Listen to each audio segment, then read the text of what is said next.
연성호 프로입니다. 오늘 첫 번째 시간은 제가 안전보건관리 체계에 대해서 1시간 반, 1시간 반은 좀 안 되는 1시간 한 20분 정도 진행을 할 예정입니다. 그래서 일단 안전보건관리 체계가 무엇인지 설명을 하실 분, 무엇인지 말씀하실 분 있으신가요? 내가 안전보건관리 체계가 무엇이다. 근데 손을 딱 하시는 분은 손을 딱 들고서 한번 말씀해 주세요. 그냥 아무 말씀해도 좋습니다. 내가 생각하는 안전보건관리 체계가 무엇이다. 우리 안전보건관리 체계란 말 많이 들었잖아요. 안전보건관리 체계라고 하는데 안전보건관리 체계가 도대체 뭐야? 무엇을 안전보건관리 체계라고 하지? 그러면은 그냥 설명 들어갈게요. 이 안전보건관리 체계가 무엇인지 말씀을 드리기 전에 이거 먼저 말씀드릴게요. 중대재해처벌법과 안전보건관리 체계. 이거는 이제 재작년에 나온 기사인데요. 중대재해처벌법이 2022년도 시행이 되고 나서 온유 파트너스라는 회사에서 발생한 중대재해가 처음으로 판결이 났어요. 1호 판결, 중대재해처벌법 제1호 판결이고, 법인은 벌금형, 개표는 징역이 맞았는데, 여기서 이제 언론기사를 보시면 뭐라 되어 있냐면은, 온유 파트너스 대표는 안전보건관리체계 구축 이행 조치를 이행하지 않았다. 그 판단에 징역 2년을 구형했다. 이게 처음 처벌을 받은 사례거든요. 여기 보면은 그 처벌 사유가 이제 구형사죠. 구형하고 처벌까지 받았는데 사유가 안전보건관리체계 구축 이행 조치를 이행하지 않았다. 그러니까 여기서 안전보건관리체계가 뭐냐 이런 말씀입니다. 이 중대재해처벌법 보면요, 2022년부터 2025년까지 중대재해산업재해가 총 2,986건이 나왔어요. 그 중에 1,252건이 수사 대상이 됐고요. 그러니까 사업주가 박유경 의심이죠. 중대재해처벌법은 중대재해가 발생했다고 무조건 처벌하는 게 아니고요. 이 중대재해가 발생한 원인에 대해서 사업자의 잘못이 있느냐 없느냐 이걸 가지고 처벌하는 거거든요. 그래서 그 중에 검찰이 기소가 된 게 216건이에요. 상당히 적죠. 10분의 1도 안 돼요. 그래서 거기서 그 중에 1심 판결까지 나온 거 중에 유죄 판결 받는 건 50명이 총. 그런데 이 중대재해 이 판결, 유죄 판결 받고 검찰에 기소되고 구형받고 하는데 그게 가장 큰 원인이 뭐냐? 중대재해가 났다고 해서가 아니라 중대재해가 나서 딱 보니까 이런 사유들로 인해 가지고 처벌을 받은 거예요. 그 중에 가장 높은 게 가장 비중이 많은 게 안전보건관리 체계가 미흡했다.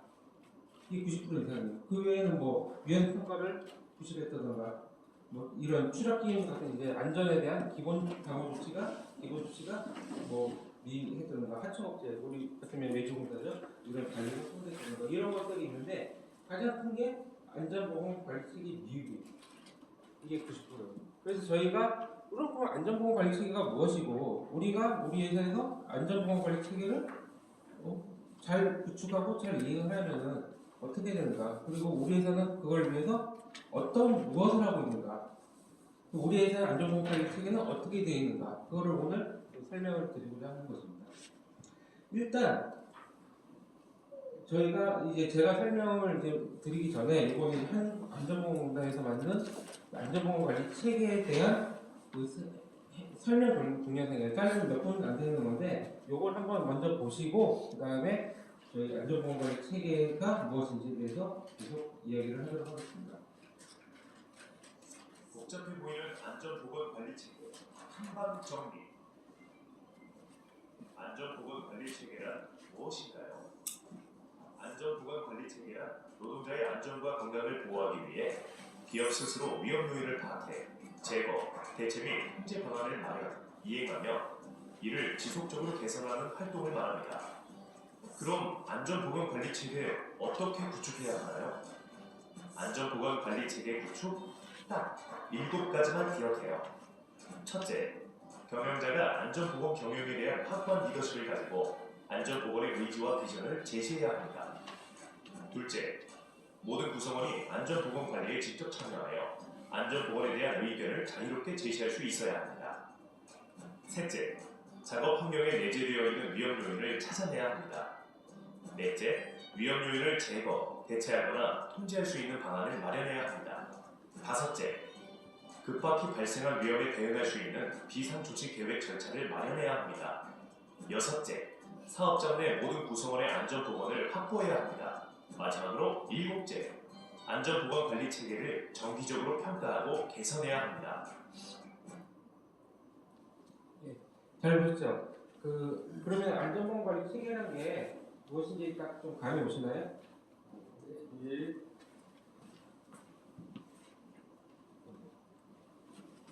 끌어주네. 잠시.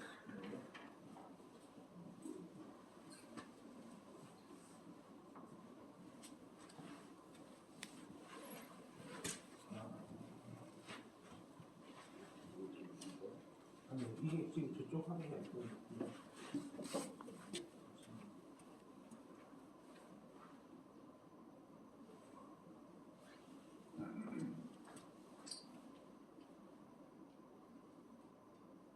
네, 안전보건 관리 체계란 이제 간단. 네.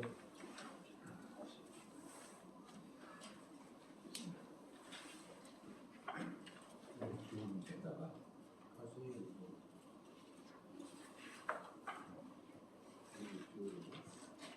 네, 안전보건 관리 체계란 이제 한 줄로 이렇게 간단히 설명을 드리면은 위험 요인을 파악. 우리 유해 위험 요인 파악하잖아요. 뭐가 어디가 위험해서 이 부분은 위험할 것 같다. 이 유해 요인을 파악을 해서 제거, 대체, 통제 방안을 마련해서 이해하고 이건 이제 감소 대책 실행, 개선 실행을 하는 부분이죠. 그래서 이를 지속적으로 개선하는 일련의 활동을 말한다. 그러니까 재해 발생이 하지 않도록 하기 위해서 우리 주변에 있는 위험한 것들을 계속 지속적으로 개선해 나가는 활동을 얘기하는 거고요. 이건 이제 추가적으로 말씀드린 거고, 아까 동영상 보셨으면 이제 7가지 얘기했잖아요. 7가지. 그게 요거 7가지입니다. 경영자가 안전보건 경영에 대한 확고한 리더십을 가져야 된다. 경영자의 리더십이죠. 우리 이제 그 경영자가 안전보건에 대해서 의지가 있고 목표가 있고 그거에 대해서 지원을 해주고 그런 관심이 있어야 되는 그런 부분입니다. 그게 있어야 된다. 첫째. 두 번째는 모든 구성원이 안전보건에 대한 의견을 자유롭게 제시할 수 있다. 근로자의 참여를 얘기하는 거죠. 안전이라는 게 특정 안전보건 관리 담당자, 관리감독자 이런 분들이만 신경 써서 되는 게 아니고 모든 근로자들이 참여를 해야 된다. 안전에 신경을 쓰고 안전활동에, 안전보건 개선 활동에 참여를 해야 된다. 이 세 번째는 작업 환경에 내재 있는 위험 요인을 찾아야 된다. 여기죠. 유해 요인을 파악. 유해 위험 요인의 파악이죠. 그리고 뭐가 위험하고 이걸 찾아내야 된다. 네 번째는 찾았으면 뭐예요? 그걸 없애야죠. 위험 요인을 제거하거나 대체하거나 통제할 수 있는 방향을 마련을 해야 된다. 이 제거, 대체, 통제에 대해서는 좀 이따가 좀 자세하게 설명드리겠습니다. 그 다음에 5번째, 급박한 발생한 위험에 대응할 수 있도록 절차를 마련해야 됩니다.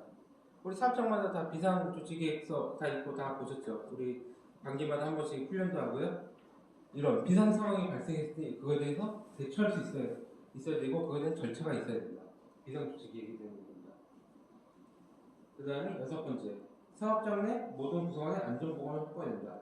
여기서 모든 구성원이라는 것은 우리 회사의 우리 임직원뿐만 아니라 우리 회사를 위해서 일하는 협력업체, 그리고 우리 업종에서는 제일 큰 비중을 차지하는 게 믹서트럭 운송사업자분들이죠. 믹서트럭 운송사업자들, 협력업체, 경비, 미화, 로더, 급식, 이런 모든 구성원을 포함해서 안전보건을 확보해야 된다. 우리 임직원의 안전보건뿐만 아니라 모두의 구성원의 안전보건이 필요하다.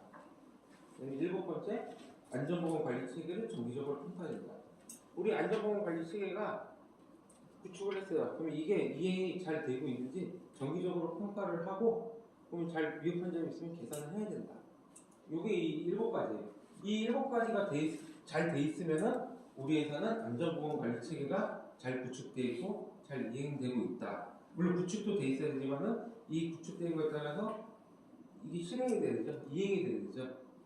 그렇기 때문에 이 7가지가 됐을 때 7가지 돼서 그가 잘 구축되고 돌아간다면은 그것은 안전보건 관리체계가 잘 되겠다. 그런 내용입니다. 그래서 이거 하나씩 아까 이게 7가지 돼서 하나씩 또 세부적으로 설명을 드리겠습니다. 이 경영자의 리더십 말씀드렸죠. 경영자가 안전보건에 대한 관심이 많고 그거에 대한 지원이 있어야 된다. 근로자 안전 증진을 위해서 핵심 가치를 방향, 경영 방침. 우리 경영 방침 수립하고 목표 수립하잖아요. 우리 지금 사무실에 가시면 2020년도 경영 방침 다 게시돼 있을 거예요. 그 출하실, 실험실 곳곳에 다 게시를 했는데 거기 있는 8가지 내용 있잖아요. 그 경영 방침이 우리 회사의 경영진의 안전보건에 대한 의시다. 그렇게 보시면 됩니다. 그리고 필요한 정황을 보장한다. 시설 확충, 안전보건 상자 위치, 보건 조치 체계 구성. 이 시설 확충은 이건 이제 예산과 관련된 거죠. 우리는 이제 안전과 보건을 위해서 경영자는 예산을 지원을 하고, 그다음에 안전보건 조치 체계를 구성을 하고, 그래서 위험성 감사 측에서 정기적으로 이제 이행하고 있는지 확인한다. 그다음에 구성원의 권한과 책임을 지고 참여를 독려한다. 안전보건 지지자 선임, 규정이 명시하고 근로자의 참여를 할 수 있도록 근로자 참여할수록 충분한 시간 비하고 인센티브도 제공한다. 안전을 잘하면은 그거에 따라서 뭐 평가를 좋게 한다던가 아니면은 뭐 포상을 준다던가 이 경제 첫 번째 경제 리더십에 대한 내용입니다. 그다음에 두 번째 근로자의 참여. 이거 상당히 중요하죠. 지금 노동 고용노동부에서는 항상 이제 고용노동부에서는 그 중대재해를 줄이기 위해서 되게 많이 노력을 하고 관리 감독도 강화를 하고 하는데 중대재해 줄이려면 중요한 게 뭐냐? 이 근로자들에서 다 직접 참여를 해가지고 관심을 갖고 참여를 해야 된다. 항상 강조를 하고 있어요. 그 근로자 그 안전보건 관리 체계에서 이제 근로자가 참여는 무엇이냐? 안전보건 관리 전반에 정보를 공개된다. 우리 안전보건 관리에 대해서 우리가 참여를 해야 되는데 이게 내용을 아무것도 모르면은 뭐 참여 못 하잖아요. 그래서 그거에 대한 정보가 있어야 돼요. 안전보건에 대한 정보가 있어야 되거든요. 그게 내용이 경영 방침, 산안전보건법, 규정, 산안 해결, 참여 절차, 뭐 위험물 제거 어떻게 제거하고 관리하냐, MSDS나 위험 기계기구 정보, 산업재해 및 원부서 제공 이런 정보들을 가지고 우리가 어떻게 안전을 하게 할 수 있냐 그런 데 참여하는 거죠. 이런 내용들은 저희 같은 경우 이제 그룹이나 아니 사업장마다 오프라인 게시판 있잖아요. 거기에 다 게시가 되어 있습니다. 이 산업안전보건법 중요해요. 산업안전보건법 말로 들었는데 잘 난 읽어보지 않았어. 이거 우리 사업장 가시면은 그 게시판에 아마 있을 거예요. 산업안전보건법에 관한 요지라고 해서 한 장짜리 포스터가 다 붙어 있어요. 그거 보시면은 다 나와 있어요. 간단하게 산업안전보건법에서 중요한 사항들이 뭔지 그런 부분들을 이제 관심을 갖고 봐야 된다. 저희는 이제 이런 부분들을 다 이제 내용을 공개를 하고 게시가 돼 있고 그룹이하고 오프라인 게시판은 게시가 되기 때문에 이 근로자들이 다 이 정보를 보고 안전보건에 대한 이런 정보를 얻을 수 있도록 해야 된다. 근로자의 참여 절차 마련. 그래서 산업안전보건위 구성. 산업안전보건위원회는 50인 이상이기 때문에 현재 우리는 이제 본사만 설치가 돼 있어요. 그래서 본사 산업안전보건위원회는 이제 본사에 대한 안전보건만 하는데 실질적으로는 그렇게 하는 큰 의미가 없어서 회사 전체의 규정이나 정책이나 지침 이런 부분들을 결정을 하고 그걸 사업장에 안내를 하는 그걸 정하면서 안내해주는 그런 역할을 하는 게 우리 회사의 그 산업안전보건위원회고요. 그다음에 근로자에게 수리 절차. 그다음에 TBM. 이제 공장팀이니까 TBM 매일 하시잖아요. 그 TBM 통해서 TBM 할 때 공장 팀장님들만 이렇게 오늘 무슨 작업하자 이렇게 끝나는 게 아니고 직원들 의견을 받고 그래 이거 작업하면서 문제점이 무엇일 것 같아 이거에 대해서 안전 작업에 대한 준비는 어떻게 했어 이런 식으로 의견을 받는 것도 중요하다. 그다음에 안전보건 신고 제한 절차 마련을 해야 됩니다. 그리고 이제 문화상으로는 이제 근로자가 자유롭게 의견을 제시해야 된다. 근로자가 이거 저거 위험한 것 같은데 저거 어떻게 조치해야 될 것 같은데요? 야, 네가 뭐라고 뭐 이렇게 하시면 안 된다는 거죠. 그 얘기 보니까 그럴 필요가 있을 것 같아. 근데 그거는 이렇게 하는 게 낫지 않을까? 이런 식으로 관리감독자님께서는 직원들의 의견을 자유롭게 받으시고 그거에 대해서 코멘트를 내려주시면 돼요. 그래서 그거에 대해서 이제 안전보건이나 항공시설도 보장을 해줍니다. 이게 근로자의 참여에 대한 부분이고요. 세 번째 위험 요인 파악.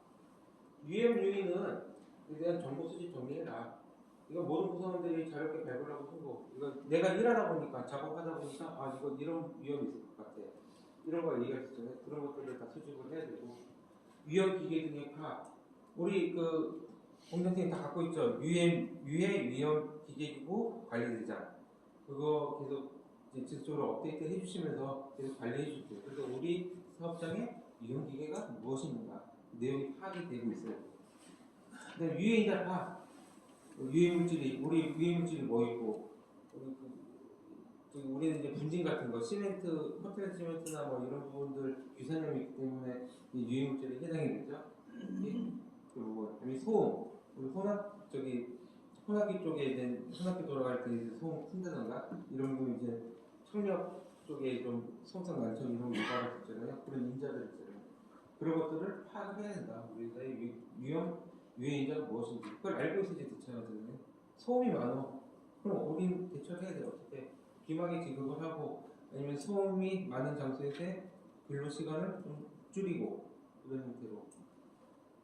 그리고 위험 장소와 직업별 위험 요인의 파악.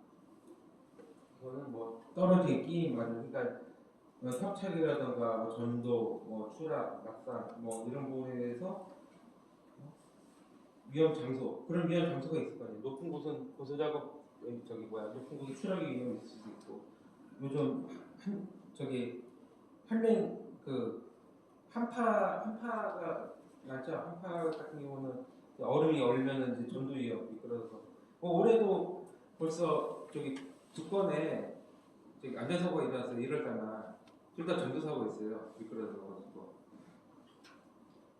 겨울철에는 특히 얼음 위험하기 때문에 그런 거 위험 파악이 되죠. 그러면 그거를 어떻게 미끄러지지 않고 안전하게 넘어지지 않게 할 수 있는가 그렇게 파악이 돼야 된다.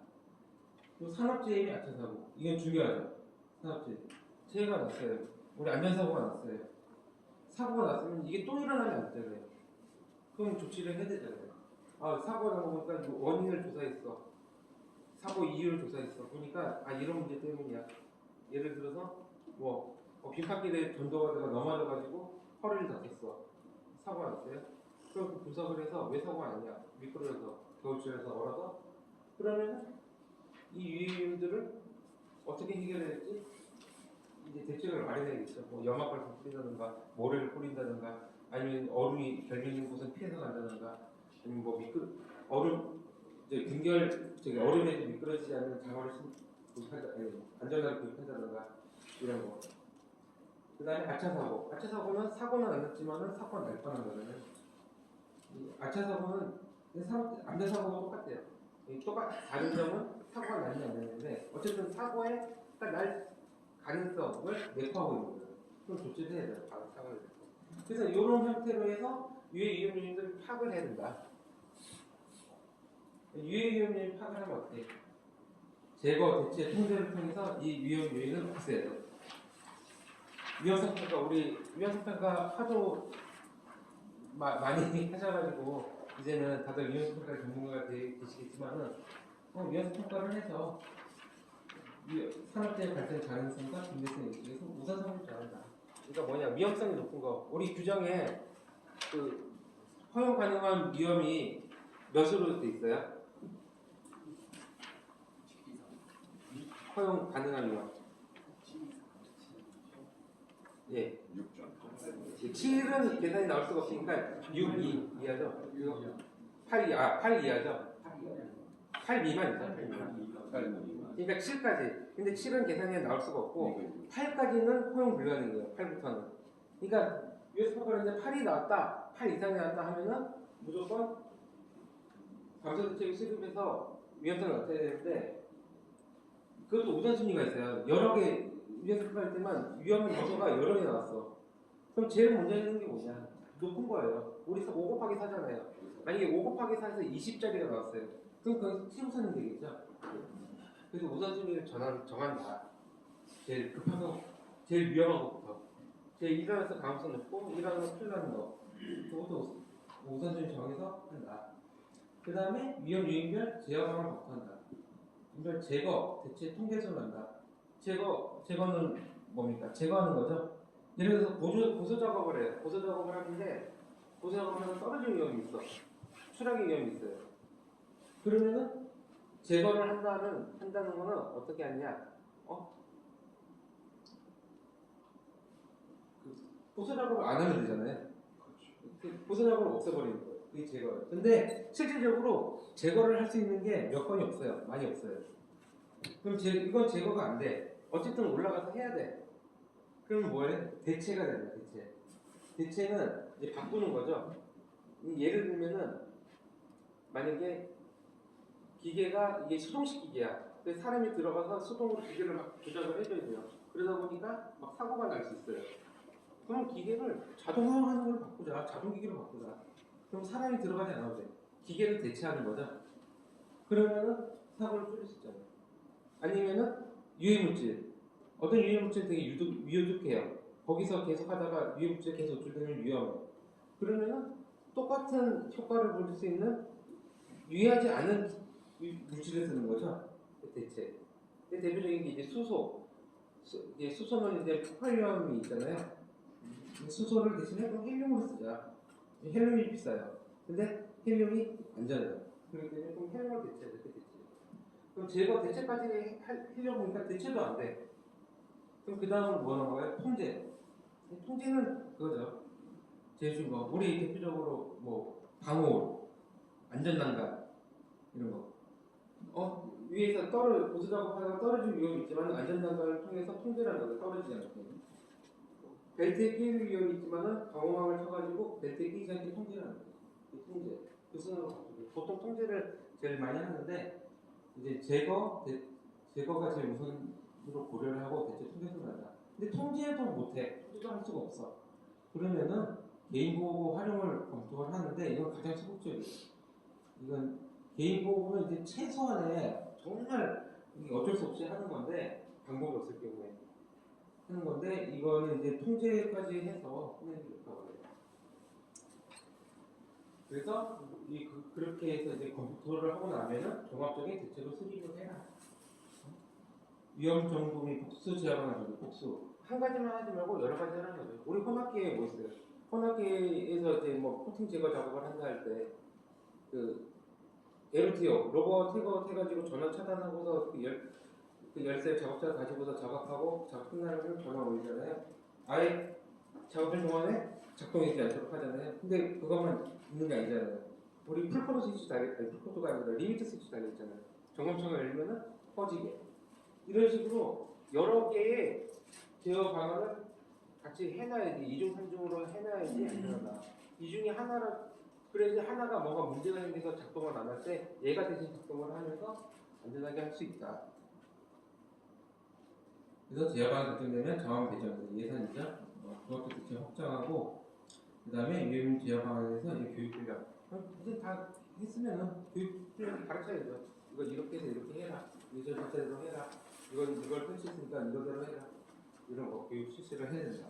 위험 제거 및 통제. 그다음에 다섯 번째 비상 조치 계획 수립. 파악할 위험 요인을 바탕으로 재발생 시나리오 작성. 우리 위험이 발생할 수 있는 상황들이 있잖아요. 그래도 그 레미코는 좀 그렇게 크진 않은데 보통 이제 화학회사 같은 경우는 이런 경우가 되게 많더라고요. 비상 조치가 되게 빡세게 돼 있어요. 왜냐하면 화학물질 유출에 의하면 그 주변 그 주민들까지 영향이 가기 때문에 그다음에 심각한 사고가 일어나기 때문에 어쨌든 우리도 레미코에도 재발생 그 비상 상황이 터질 수가 있잖아요. 제일 큰 게 화재. 올해 노출에도 화재가 한번 났은 적이 있었는데 화재라든가 아니면은 흔하진 않지만은 제가 한 20년 전에 뭐 들었던 건데 뭐 그때 당시 뭐 레미콘들한테 사이로가 무너져서 사망사고가 일어날 수도 있어요. 붕괴. 아니면 태풍 같은 거 여름철 되면 태풍 같은 거 불고 막 호우 내리고 하면 뭐 무너져 내리거나 이런 경우 그런 거가 발생을 했을 때 그거에 대해서 우리 어떻게 조치를 해야 되는가 이런 계획이 수립되어 있는 거예요. 비상 조직도 내야 되고 비상 조직별로 역할도 있어야 되고 비상 연락망도 구축이 돼 있어야 되고 방제 장비가 뭐 있고 이렇게 비상 상황에서 대피로가 어떻게 돼 있고 그다음에 유형별 비상 상황에 대해서 어떻게 대처해야 되는지 절차 이런 부분들이 조직이 됐다. 우리 저기 비상조치계획서 다 있으니까 그래서 그걸 할 때는 이제 근로자 의견을 수렴을 하고 그 다음에 그 이제 뭐 상황 보고 전파나 시 위험 유인제거나 근로자 비축박 피해 이런 것들을 한다. 그리고 작업 중지권 무조건 위험 상황에서는 작업 중지를 내려야 된다. 작업 중지권은 뭐 관리가 부족하면 아니라 근로자들도 작업 중지권이 있습니다. 작업 위험한 경우에 작업을 중지할 수 있고 조치계획 따라서 주기적으로 훈련해야 된다. 우리 방기계획 훈련을 하잖아요. 정혜서 수석님께서는 그 작년 하반기 때 어떤 훈련 하셨나요? 화재 예방. 화재 예방이요? 화재 예방도 여러 종류가 있는데 뭐 피난 수화기 사용법, 수화기 사용법, 하고 화재가 일어났을 때 대피하는 방법이요. 그다음에 뭐 연락하는 거 각자 그 전후를 제대로 숙지하고 있는지.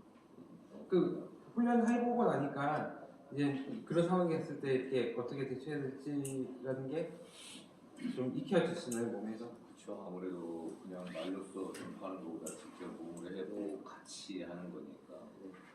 이게 비상대피 비상조치 훈련도 솔직히 이제 반기 1회라고 이제 법에서 반기 1회라고 했지만은 할 수 있으면은 가급적 좀 하시는 게 좋은 게 훈련은 계속 해야지 몸이 되겠는 거거든요.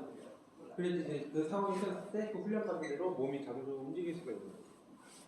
우리 저기 예전에 2년 전, 3년 전인가 그 안전체험 훈련 한번 받으셨잖아요 경기도에서. 그때 다 받으셨었죠. 근데 뭐 화재 훈련 그리고 대피 훈련 하면서 이제 꼭 숙이고 벽 찍고 이렇게 지나가는 이런 게 고개를 숙여야 된다 이런 거를 이제 비상조치 계획도 수립이 됐다. 그다음에 아까 얘기한 모든 근로자 도급 용역 시 안전보건 확보. 우리 직원뿐만 아니라 그 우리 회사에서 일하는 모든 근로자들도 똑같이 그 안전보건 수준을 교육시키는지 안전보건 역량을 갖추도록 해야 되고요. 이 공정팀 같은 경우는 이제 저기 있잖아요. 외주공사. 외주공사들이 많이 들어가 있는데 외주공사 할 때 우리 직원들은 우리가 계속 교육시키고 뭐하고 해서 계속 안전 여기 소리를 외치니까 안전에서 어느 정도 기본적인 마인드를 가져요. 근데 우리가 외주공사로 들어오는 직원분들 보면 이제 보통 일용직에다가 그런 안전에 대한 약간 그 의식이라는 게 이런 게 좀 부족하거든요. 그거는 이제 외주공사 업체가 스스로 그런 직원들에 대한 교육이나 이게 잘하고 자기들이 관리 체계를 잘 갖추고 있어야지 되는 부분이에요. 우리 그 2년 전에 그 외주공사 하다가 크게 다치신 그 경우도 케이스가 마찬가지인데 이게 우리 직원이었으면 절대 그렇게 했을지 않을 일인데 그분은 이제 잘 모르고서 했다가 그런 사고가 났었잖아요. 그런 것처럼 그 우리가 외주공사를 할 때도 그 안전에 대해서 이제 어느 정도 수준이 있는 업체를 선정을 해야 된다. 그래서 그것 때문에 우리가 뭘 하느냐 안전보건 수준 평가를 하잖아요. 안전보건 평가. 근데 솔직히 뭐 외주공사 맡겨봐서 알겠지만 저희 큰 업체들 같은 경우는 잘 돼 있어요. 우리가 달라고 하면 자기들이 만들어놓은 거 보내줘요. 거기는 이제 안전 수준 보고 평가하면 100점이에요. 근데 영세하고 작은 업체일수록 그게 잘 안 돼 있어요. 하지만은 또 그 업체를 써야 된다. 그러면 우리가 당신들은 안전보건 수준 역량이 안 되니까 당신은 우리하고 일 못해 라고 또 할 수는 없는 상황도 있을 수 있잖아요. 그런 경우는 그 수준을 우리가 올려야죠. 뭐 교육을 시키든 뭐 하든 특히 중요한 게 제가 보기엔 제일 중요한 부분들이 위험성 평가거든요. 외주공사 업체가 들어와서 위험한 일을 위험성 평가를 해서 위험 요인들을 다 없애고서 작업을 하지 않는데 그런 거 없이 작업을 하는 경우가 많아요. 근데 항상 저희 관리단님들 저희한테 연락 오는 거 보면은 이 업체가 위험성 평가 뭔지 모른다. 어떻게 하는지 모르겠다. 이거 어떡하냐. 이런 경우 있어요. 근데 관리단님들 위험성 평가 잘 알잖아요. 이 작업이 뭔지 알잖아요. 예를 들어서 지치기 필터 교체 작업한다 아니면 보수 작업 있잖아요. 그 보수 작업에 대한 위험성 평가 우리 정기연습 평가할 때 보수 작업에 대한 내용도 있고요. 아니면은 인터넷 검색해서 지식기 필터 교체 위연습 평가하면은 또 관련된 게 나와요. 그 중에 우리 업체 공사 관련된 거 몇 개 뽑아서 표 하나 만들어 주셔서 제시해 주시면 돼요. 이거 보고 이제 여기서 추가할 거 추가하고 아니면 뺄 거 빼고 해서 위연습 평가를 지들이 직접 해. 위연습 평가는 업체에서 직접 상세해야 돼요. 시키신 다음에 하게 하고서 그걸 이제 받아야 되는 거죠. 그런데 그것도 힘들다. 잘 모르겠다 하시면요. 저희 팀에 연락 주세요. 저희 그 위원회가 잘하는 이제 고경생들도 있고요. 연락 주시면은 위생평가표 이런 거 만들어 드릴 테니까 물어보고 지원해 드릴 테니까요. 그런 부분 수거업체들 선정할 때 그런 부분들은 좀 챙길 수 있도록 드리고요. 그다음에 안전보건에 도움의 역할을 한다. 그 수급인들 그 안전보건 정보일치 제공 활동 체계죠. 저희 외주공사 할 때 또 하나 저희 말씀드린 거 있잖아요. 협의체 회의록 작성하라고. 그 외주공사 하기 전에 한 번은 공사 어떻게 할지 만나서 얘기하실 거 아니에요. 공사 당일에 아침에 와서도 얘기할 수도 있고 언제 한 번 만날 수도 있지 않아요. 그때 그 공사에 대한 얘기도 하고 어떻게 안전하게 작업할지 얘기도 하고 사진 하나 찍고 사인 한번 받고 해서 회의록도 하나 만들어 주셔라. 그러면서 뭐 해야 되냐? 안전보건 정보를 우리가 제공해 줘야 되는 거예요. 제공을 해서 그래야지 그 외부에서 온 그 직원들도 뭐가 위험한지 뭐가 어떤지를 알고 작업을 할 수 있습니다. 그런 내용입니다. 그래서 여기 사업장 내 위험을 주지해야 된다. 이런 내용하고 또 근로자와 석근로자 작업 권한 책임집니다. 이거는 그 현장 책임자와 우리 관리검사님께서 이 규정을 해야 된다는 뭐 그런 내용들입니다. 여기 아까 얘기한 협치 부서 그런 내용이고요. 그다음에 이제 마지막으로 7번째 평가 및 개선입니다. 안전보건 목표를 평가 관리. 우리 그 사업장마다 안전보건 목표 다 있잖아요. 있는 거 그거 다 목표가 잘 이루어진지 평가를 하는 부분도 있고 여기서 평가 및 개선은 안전보건 관리 체계가 적절히 이행되고 있는지 이 좀 미흡한 점이 있으면 그거를 어떻게 개선할지에 대한 그 내용이거든요. 안전보건 체계 관리 운영이 이거 지금 우리는 어떻게 하면 저희 분기마다 저희가 사업장 정기점검 나가잖아요. 정기점검 나가서 하는 게 이 부분이에요. 안전보건 관리 체계가 제대로 있는지 체크리스트 체크 확인하고 체크리스트에서 부족한 데 있으면 저희 계산 요청서 드리잖아요. 하는 거고. 그리고 체계가 이 전체적으로 운영되는지 아까 이 위에 얘기했던 이런 부분들이 다 정상적으로 제대로 이행되고 있는지를 평가하는 거예요. 그리고 부족한 부분 계산을 해야 된다. 이 발굴된 문제점은 주기적으로 검토하고 계산을 한다. 평가 및 조사 관련 문제는 조치계획 마련해서 경제 보완을 해서 필요 자격. 이따가 예산 얘기할 때 구체적인 얘기하는데 저희가 뭐 계산 요청해야 되는데 뭐 예산이 없어요. 이거 하면 이게 아니라 예산을 추가해서 받아서 해주는 거거든요. 그리고 경영진 리더십이 또 그런 예산을 배정해서 안전하게 할 수 있는 그런 부분입니다.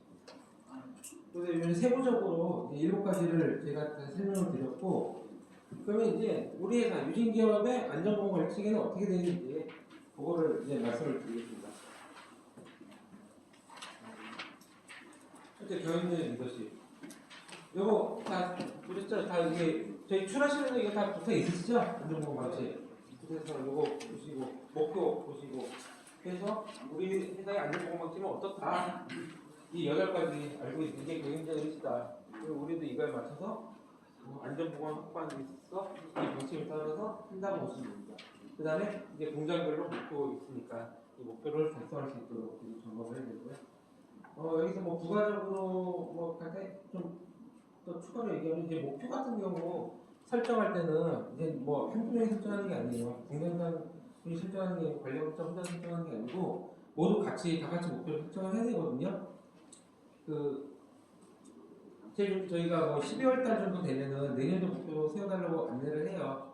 가장 좋은 거는 이 목표 설정, 뭐 SNS 단톡방 이용해도 좋고, 어디서 해외 컨텐츠 좋고 해서 의견을 제시해라. 그런 사업장들이 있더라고요, 제가 보니까.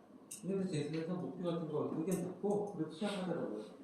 근데 그러다 보면 이제 목표를 어떻게 설정을 했느냐.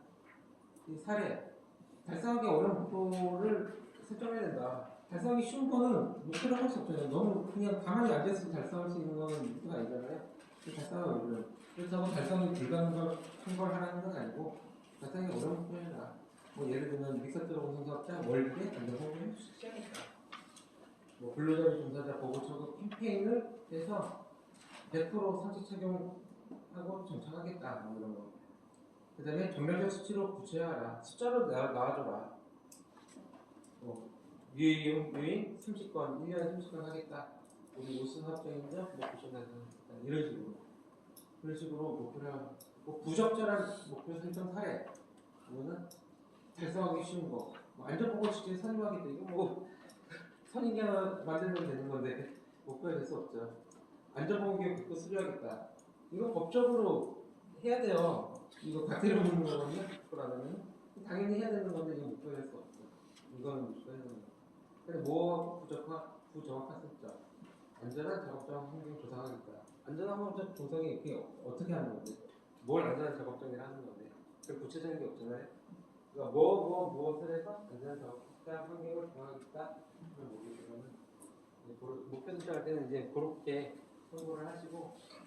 그래서 이제 경험치 저희 이제 인쇄에서 내려드리는 거 사무실하고 회의실은 안 해도 되고 5장 보여드리니까 사무실 대표이사실, 서비스실, 식당 이곳에 이렇게 쓰시면 됩니다. 그래서 이제 경제위원회에서 이제 경영자 주관에서 하는 우리 본사 산업안전보건위원회에서 정책 지침 규정 정해서 내려드리죠. 위원회평가위원회 산업안전보건위원회는 본사화하기 때문에 사업장 현장에 소리를 못 들어요. 그래서 우리 위원회평가위원회 하죠. 이번에 2월 말에 아직 날짜는 못 정했어요. 날짜 정했는데 2월 말 마지막 주에 가지고 정해서 장소는 이번에 경인지역 경인권역 그래서 인천공장에서 위원회평가위원회 개최할 예정입니다. 그래서 그 공정승인들 많은 우수 사례를 공유해 주시고 의견 있으시면은 많이 이렇게 얘기해 주시라. 그 위원회평가위원회 회의하는데 대표이사님 뭐 계시다고 이렇게 말씀을 잘 안 하신 경우도 있는데 오히려 좀 기회거든요. 대표이사님 계실 때 이런 말씀, 이런 얘기를 드리니까 그래서 그입니다. 그래서 뭐 많은 건의도 해주시고요. 위에서가 사업적인 뭐 이런 것도 하고. 그다음에 경제개혁 중에 하나 조직 구성이죠. 조직. 우리는 이제 지휘 계통이 있고 참모 계통이 있고 그다음에 이런 뭐 회의체 조직이라는 회의체가 있어요.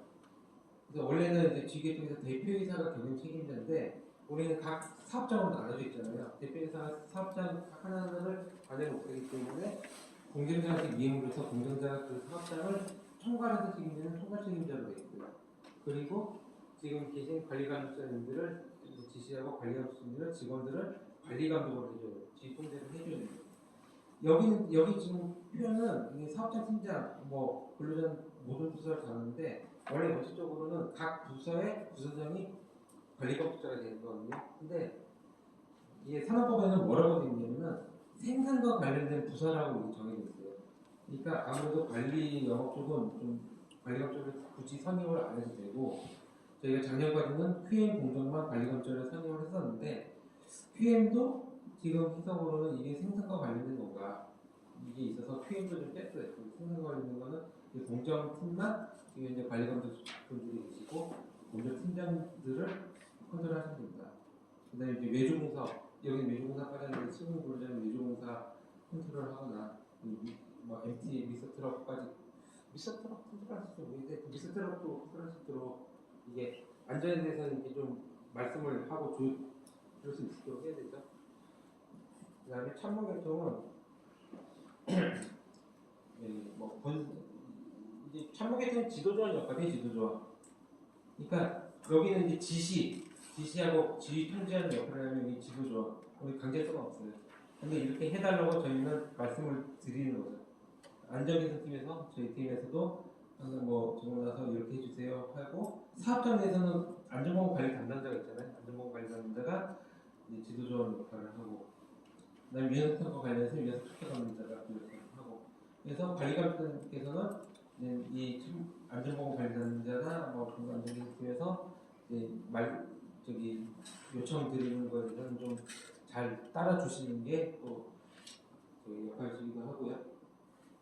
그다음에 이제 해체 조직으로 보면은 이제 본사 상관이 아까 있지만 그다음에 위험스펙터위원회가 있었고 그다음에 이제 수급업체들을 위해서 수급업체 관리를 위해서 사업적 내에서 안전보건 협의체 운영하고 그다음에 위험스펙터에서 협의체가 있다. 그래서 여기서는 이제 뭐 심의 의결해서 뭔가 방향을 정하면은 그것에 따라서 안전보건 관리를 한다. 그래서 이게 우리 유진기업의 안전보건 조직은 이렇게 구성이 돼 있다라고 보시면 됩니다.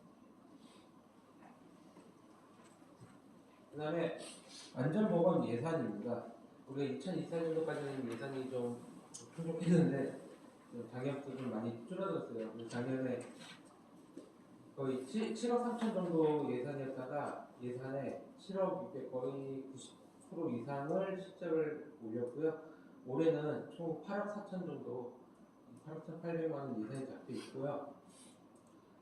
여기서 저희가 이제 추가로 좀 말씀드리면 약간 좀 오해가 있는 말씀이 뭐 저희가 설명이 좀 부족한 것도 있습니다. 저희 사업장에서 예산을 해서 이렇게 올리면은 본사에서 이게 좀 줄여졌어요. 사업장에서는 이게 필요해서 예산 올렸는데 이걸 해야 돼서 우선 이 돈을 써야 돼서 예산 올렸는데 본사에서 줄였다. 이거 하지 말라는 거냐, 이거 사지 말라는 거냐 이렇게 받아들일 수가 있는데 실질적으로 이 예산을 잡을 때는 아무래도 위에 이제 경영진의 보고를 드리고 하다 보니까 좀 약간 보수적으로 잡는 부분이 있었고 예산이 이 정도밖에 없다고 해서 예산을 이거 내에서 쓰라는 건 절대 아니거든요. 여기 2025년도 봐도 설보수비도 그렇고 안전수비도 예산 다 초과를 했어요. 그러니까 이 뜻은 뭐냐면은 예산은 예산대로 잡혀 있지만은 안전에 대해서 써야 되는 돈은 쓰셔야 된다는 거예요. 추가 예산을 받든 예산 이동을 하든 물론 기획 쪽에서는 우선 예산 이동부터 하자 소진한 다음에 추가 예산을 하세요라고 할 텐데 뭐 그렇게 하다가 나중에 뭐 모자르면 추가 예산을 올리더라도 어쨌든 예산 때문에 내가 공사를 못 하겠다. 예산 때문에 내가 안전하게 못 사겠다. 저기 오늘도 아까 아침에 일찍 와서 저기 얘기 들었는데 뭐 사업장에서는 안전화를 뭐 본드를 붙여 쓴다. 그래서 그러시면 안 돼요.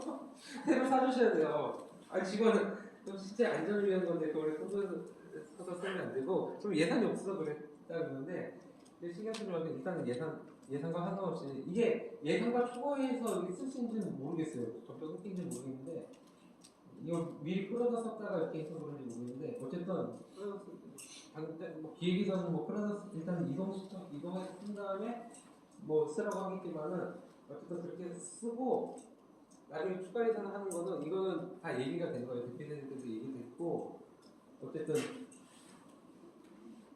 써야 될 건 써야 된다. 다만 이제 비용이 크게 들어가는 설비 보수비 같은 경우는 이제 뭐 몇천만 원씩 들어간다 이런 거는 사전에 대표이사 품위서 승인까지 득하고서 추가 예산을 올려서 쓰면 되겠더라고요.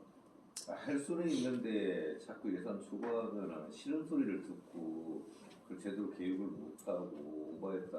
그러니까 싫은 소리를 어느 분이 하세요? 그러는 거죠 아무래도. 네. 그럼 뭐 몰라서 그러나요?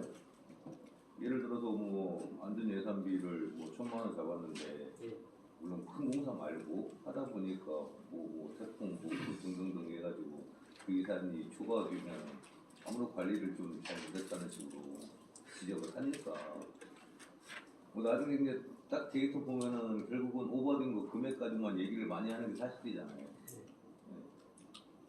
그러니까 일단 기본적인 어느 정도 예산을 확보해 놓고 네. 그 안에서 차라리 예를 들어서 내가 100만 원 쓸 거를 120만 원 했다가 110만 원을 끝나면 10%를 절약하는 거지만 100만 원이면 10% 오버되는 거잖아요.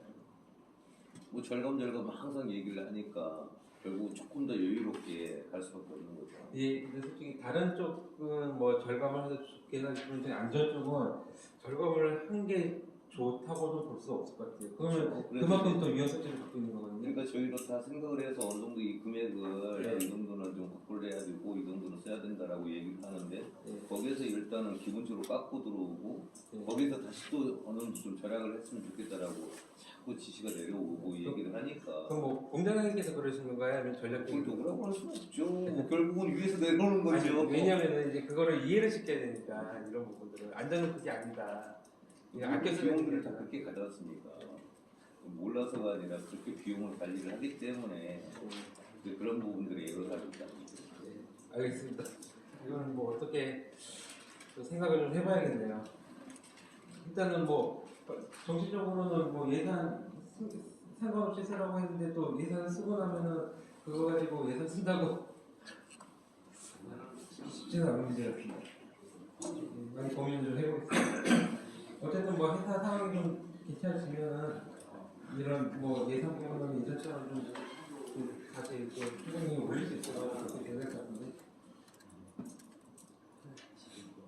네, 두 번째 근로자 참여에 대한 부분입니다. 아까도 말씀드렸듯이 우리 이제 근로자 이제 안전정보 공유에 대해서 정보에 대해서는 이제 근로자들도 다 공유가 돼야 된다. 우리 그룹에 안전관리 규칙만 이게 다 올라가 있어요. 근데 이거 매번 다 들어가서 보시는 거 아니잖아요.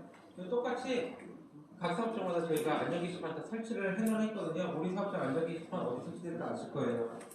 그래서 거기에 이런 내용들 안전보건 공정이나 재해 사례나 직업관계 측정이나 뭐 위험평가나 이런 부분들 이거 지나가다가 붙어 있는 거 있으면 보시라. 공개를 하고 있으니까 이거를 특히나 직원들도 공개하려면은 여기 관리관 분들도 먼저 보고서 내용을 아셔야 되잖아요. 직원들한테 이런 것도 보고 알고 있더라. 특히 뭐 작업환경 투자 같은 경우는 이제 공정비 같은 경우 직원들이 일하는 그 환경인데 중요한 부분이잖아요. 그래서 저희가 다 보게 하고 그 사인 확인을 게 다 알고 있어라. 내가 일하는 작업 환경이 소음이 얼마 되고 분진이 얼마 되고 이게 기준치가 넘고 안 넘고 그거를 알고 있어야 되는 거거든요. 그래서 문제가 있으면은 그에 대해서 조치해야 되고.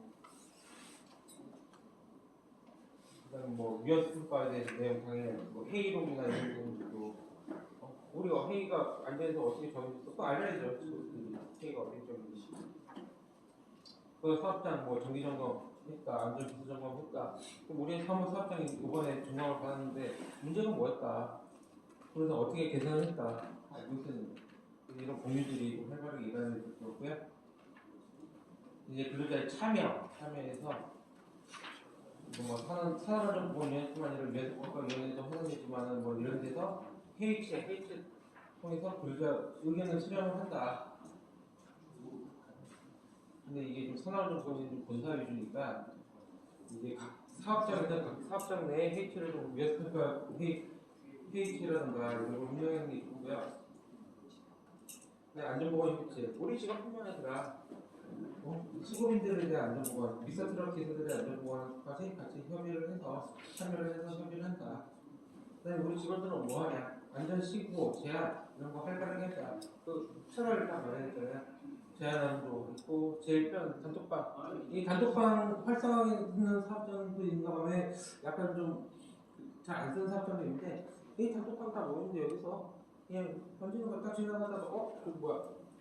야 이거 걸려서 넘어지기 위험하겠는데 이거 조치해야겠다 딱 찍어서 이렇게 올리는 거지 뭐 그런 식으로 이렇게 그러면 이제 강사 저거 어떻게 조치하겠다 이런 게 활성화되어 있고요.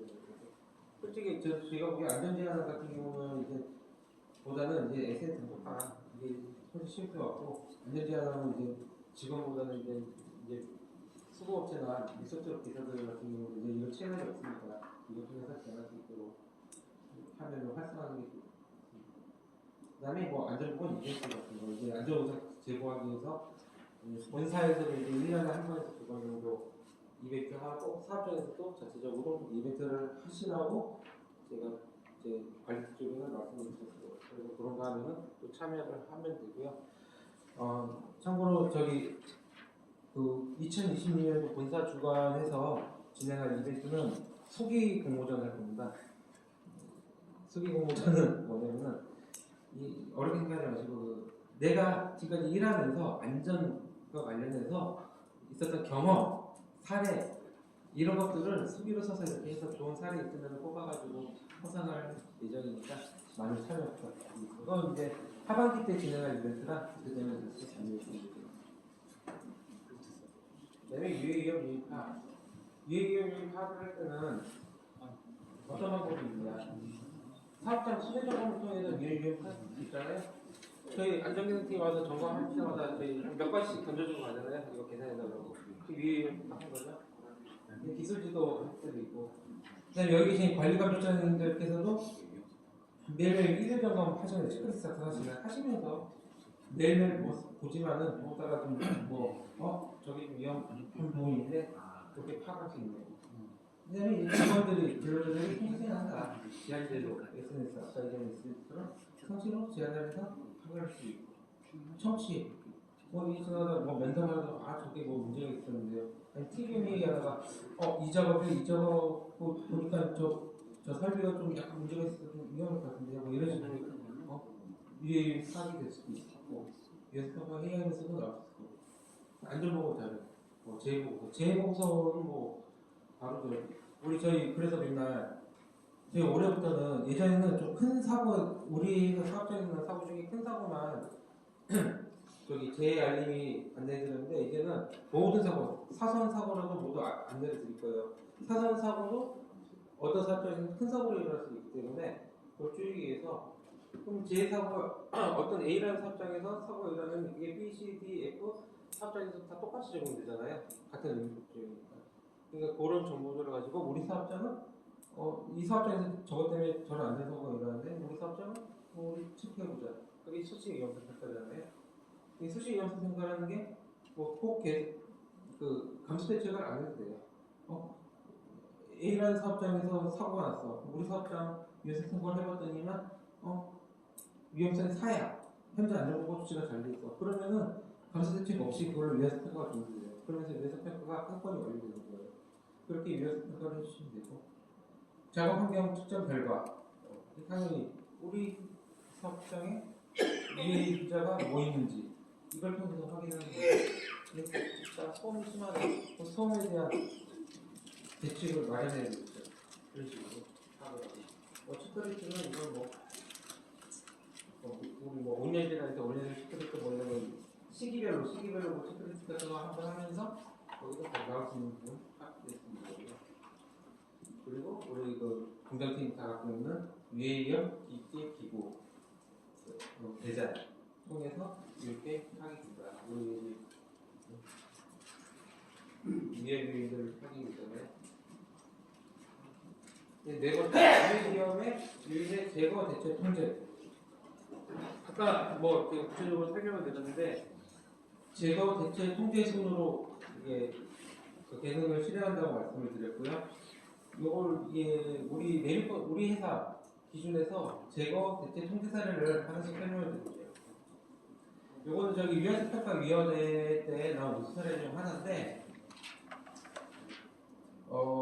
라브슈트 거치대라고 해서 예전에 라바 호퍼 부분에 무슨 관리를 위해 가지고 올라가야 돼. 사람이 타고 위에 올라가야 돼. 그러니까 올라가면은 높은 데 올라가고 추락이 있는 거잖아요. 올라가는데 제가 듣기로는 위험하게 로드 타고 갈 게 없으니까 버키 타고 올라가더라. 근데 이거 잠깐 올라갔다 오기 위해서 이동 이거 위치 보수 작업에서 올라 쓰는 거 그러니까 이동식 작업. 이동식 비계? 이동식 비계나 사다리차 이런 걸 부를 수는 없잖아요. 그러니까 버킷 타고 올라가고 위험하게 작업하는 거예요. 그러면은 버킷에서 떨어지는 위험 있잖아요. 추락 위험 있잖아요. 그것도 되게 위험하잖아요. 그러면은 버킷 타고 올라가서 추락, 이게 높은 데 올라가서 추락 작업하는 걸 없애면 되잖아. 거기서 나오는 게 이 라바슈트 거치대라고 알고 있거든요. 그래서 요걸 통해서 이 위에서 이렇게 잡아가지고 이 걸어주고 해서 아예 보수 작업 자체를 사람이 올라가는 게 없도록 보수 작업 자체를 없애버린다. 이 대표적인 제거 사례에서 맞아. 높은 데서 작업하다가 떨어지는 위험이 있어? 그럼 높은 데서 작업 안 하면 되잖아. 그죠? 제거 사례. 네, 대체 사례. 전수동 픽세트 기존에 수동 호이스를 써가지고 하다 보니까 이게 사람 손으로 이렇게 막 호이스를 작업을 하다 보니까 이게 gun부기기 기관이잖아요. 너무 힘들어. 일어나. 그럼 그걸 예방하는 게 어떻게? 그냥 호스를 전동으로 교체해버리는 거죠. 전동 호스로 교체를 하자. 전동으로 하니까 사람이 힘을 쓸 일이 없으니까 중골피 질환도 발생할 일이 없다. 이 대표적인 대체 사례. 통제. 이거 에러티어죠. 에러티어하고 리미트 스위치. 그래서 믹서 안에서 뭐 코팅 제거나 작업을 해야 될 때 에러티어 통해 가지고 전원 차단하고 조작 금지하고 그다음에 뭐 리미트 스위치로 열리면은 절대 기어 작동되지 않게 하고 이 통제는 그래서 제거 대체 통제 순으로 앞으로 이제 관리관조사님들께서 직원들하고 같이 뭐 감시를 수립한다든가 뭔가 미해유입을 제거한다든가 할 때 이렇게 같이 의논을 하시는 거예요. 이걸 어떻게 하면 좋을까? 이제 제거를 먼저 검토를 하고 제거 안 돼? 그럼 대체로 검토를 하고 마지막으로 하는 게 통제예요. 통제로 검토를 하시라. 그럼 제거 대체 통제는 언제 하냐? 우리 위원수 평가할 때 했다. 정기 평가할 때 한번 하고 수평가할 때 상시적으로 하고 이때 통해서 정기 위원수 평가라는 제도를 이용해가지고 우리가 유해인의 개선을 계속하자. 이런 내용. 그 다음에 이거 했으면 이제 근로자 공유를 해야겠죠? 어떻게 공유해? 그러면 TBM 하시잖아요. TBM 때 작업자 TBM 일지를 기록해주세요. 우리 수시위원회 평가가 있었어도 수시위원회 평가에 대한 결과 공유해 주시고 아니면 해당 TBM 해당 작업이 뭐가 있는데 거기 위험성이 뭐가 있더라 이건 해주시고 있는 거죠. 그 다음에 아까 안전신고비에서 SS 단속상 있잖아요. SS 단속상에 안전신고 올라왔어요. 이게 위험할 것 같은데 사진 올라왔어요. 그 담당자가 터치해서 감독실에하고 검색하고 계산한 다음에 이렇게 계산했어요. 또 사진 올려주고 공유해주면 되게 좋죠. 그렇게 자율적인 협정을 만드시더라고요. 그리고 이제 각 사업장별로 그룹이어의 게시판 있잖아요. 거기도 올려주시고 오프라인 게시판에도 올려주시고 이렇게 공유를 해주십니다. 첫 번째 이제 비상조치 계획 수립입니다.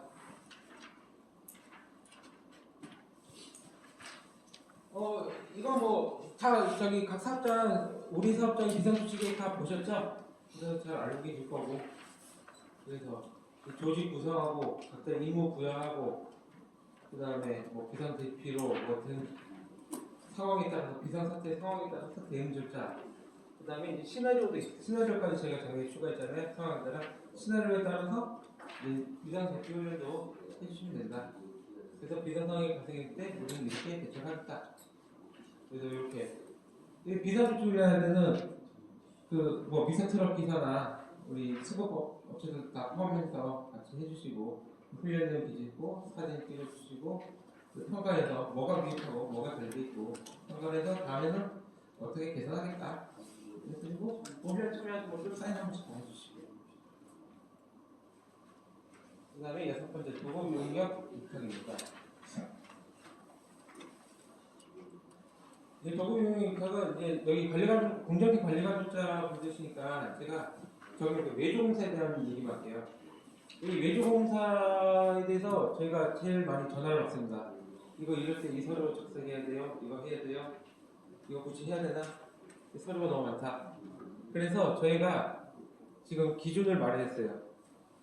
큰 공사가 있고 하루짜리 공사가 있고 이 기준에 따라 가지고 하루짜리 공사는 이제 좀 중요한 필수적인 서류만 작성을 할 수 있도록 하고 좀 장기간 걸리는 외주공사 같은 경우는 좀 서류를 좀 더 많이 기존대로 작성할 수 있도록 이렇게 저희가 기준을 바꾸고 있거든요.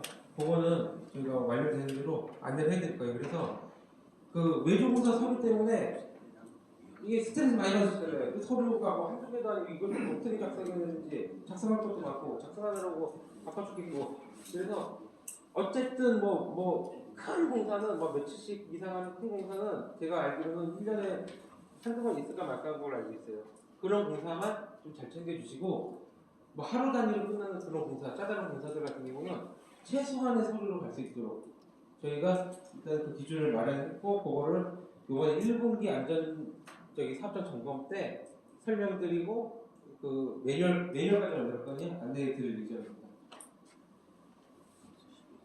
그래서 그거 이렇게 보시면 되고, 이거는 이제 매수공사 안전보건관리 이렇게 우리가 서로 다 작성하시는 거니까 그냥 이렇게 넘어갈게요. 이건 이제 별도로 저희가 다시 설명을 드려야 되니까. 그 다음에 이제 평가 및 개선. 이런 건데. 안전보건 목표에 대한 주기적 평가를 하고, 주기적 관리를 하고, 직접에 대한 평가를 한다. 여기서 우리 이제 이건 저거죠. 이제 안전보건 우리 그 안전보건 관리 체계가 제대로 이행된지를 평가하고 개선하는 거예요. 그래서 그거를 보통 이 산적 가치적으로도 계속 하시면 좋고, 저희가 분기마다 점검을 나오는 게 그것 때문에 잘 되고 있는지 점검을 하고, 그래서 그것 때문에 점수를 내는 거예요. 이게 아까 위에 하셨던 말씀드렸던 이런 내용들, 특히 서류 부분, 문서된 부분들이만 잘 해주셔도 이게 점수를 잘 받을 수가 있어요. 저희가 점수 매기는 거는 이 안전보건 관리체가 잘 이해되는지 보는 거잖아요. 이게 뭐냐면 작성돼 있어야 될 서류가 안 돼 있으면은 저희가 거기서 감점을 드리는 거예요. 그래서 그러면 되는 점수가 나오는 거거든요. 그것만 다 돼 있으면은 점수가 다 잘 받을 수 있을 거예요. 그거에 대한 이제 공정팀에 작성된 문서들을 저희가 다시 안내를 해드리니까 그것만 놓치지 않고 하도록. 저희가 이제 중간중간 저기 메일 드리잖아요. 예를 들어서 작년 같은 경우 이제 온열 질환 그 여름 대비해가지고 온열 질환에 대한 법이 바뀌었어요. 법이 바뀌어서 온열 질환 기록을 해달라고 요청을 드렸어요.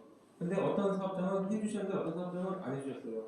그러니까 안 해주신 사업장은 이거 법으로 하라고 했던 건데 안 돼 있잖아요. 그럼 뭐냐, 안전보건관리 체계가 이행이 그 부분이 좀 미흡한 부분이 나오잖아요. 그것 때문에 저희가 사업장 평가하면서 점수 깎을 수밖에 없거든요. 그러니까 저희가 안내 드리는 거 좀 신경 써서 봐주신 다음에 해야 되는 거는 해주셔야 돼요. 이게 만약에 안 돼 있다가 저희가 뭐 이게 평가 점수 뭐 감산하는 거는 이건 감사하고 있지만은 노동부에서 나와서 이걸 가지고 왜 이걸 안 했어? 과태료 매기면은 골치 아픈 부분이니까 그런 부분하고, 그 다음에 이제 안전보건 질서 평가에서 관리감독을 뭐 평가하는데, 이거 평가는 저희 문제 없으면은 다 만점 드려요. 평가할 때마다. 너무 우리 관리감독자님들 너무 잘하셔서 저희가 대부분 만점 드리고, 다만 저희가 그 저기 올 초에 자격증 안내를 하나 드렸잖아요. 자격증을 취득하신 관리감독자 분들께는 여기다 가점 드립니다. 그러니까 혹시 뭐 자격증 지금 준비하거나 준비할 계획이시거나 그러신가요? 무조건 산업안전 기사만 해당되나요? 다른 거는 안 되나요? 네, 산업안전 기사만. 그래서 이 작년에 미리 따신 분들은 또 이제 플러스 올해 준비하시는 분들과에 대비해서 좀 또 그게 오히려 손해 보시는 분 있잖아요. 그럴 거는 이제 다른 쪽에 인센티브를 저희가 찾으려고 좀. 업무에 관련된 뭐 자격증. 네, 이렇게 하면 좋은데 저희가 승인받은 게 산업안전 기사뿐이라서 해주시고 이제 저기 평가에서도 좀 가점 드리고 나중에 저기 공정신력 평가에서도 좀 나올 수 있도록 평가니까 그냥 많이 관심 갖고 해주시기 바랍니다. 그래서 뭐 그 결과에 대해서는 이렇게 저희가 뭐 전략계획에 넘기면 저렇게 반영하는 걸로 뭐 이렇게 이런 식으로 저희가 평가 및 개선을 하고 있습니다. 일단 거의 저희가 말씀드렸고요. 제가 혼자서 좀 막 떠들어보는 게 되게 지루하시잖아요. 그래서 잠깐 요거 저기 좀 그냥 재미로 보는 동영상 잠깐 보시고 그 다음에 종료를 이번 과정을 끝내도록 하겠습니다. 안전관리자 OL이라고 그러는데요. 그냥 재미라고 봤는데 머리 시키는 거면.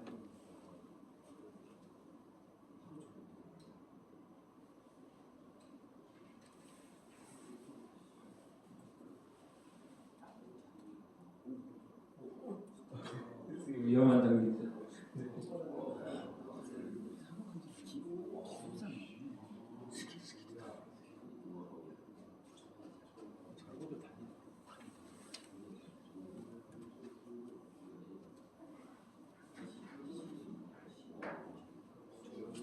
실제로는 저렇게 하면 큰일 나죠?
I have rapped in the program. I did a Weird Weekends episode about rap.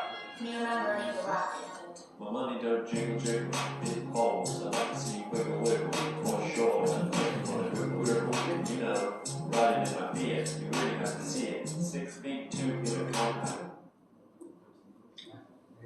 이게 유튜브에서 있는 거 몇 개 짜집기를 한 거라 기준이고요.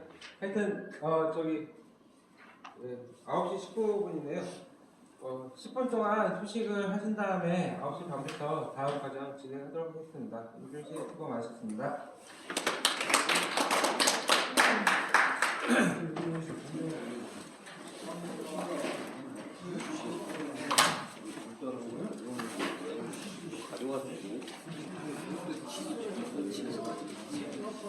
집에서 여기까지 집에서 집에서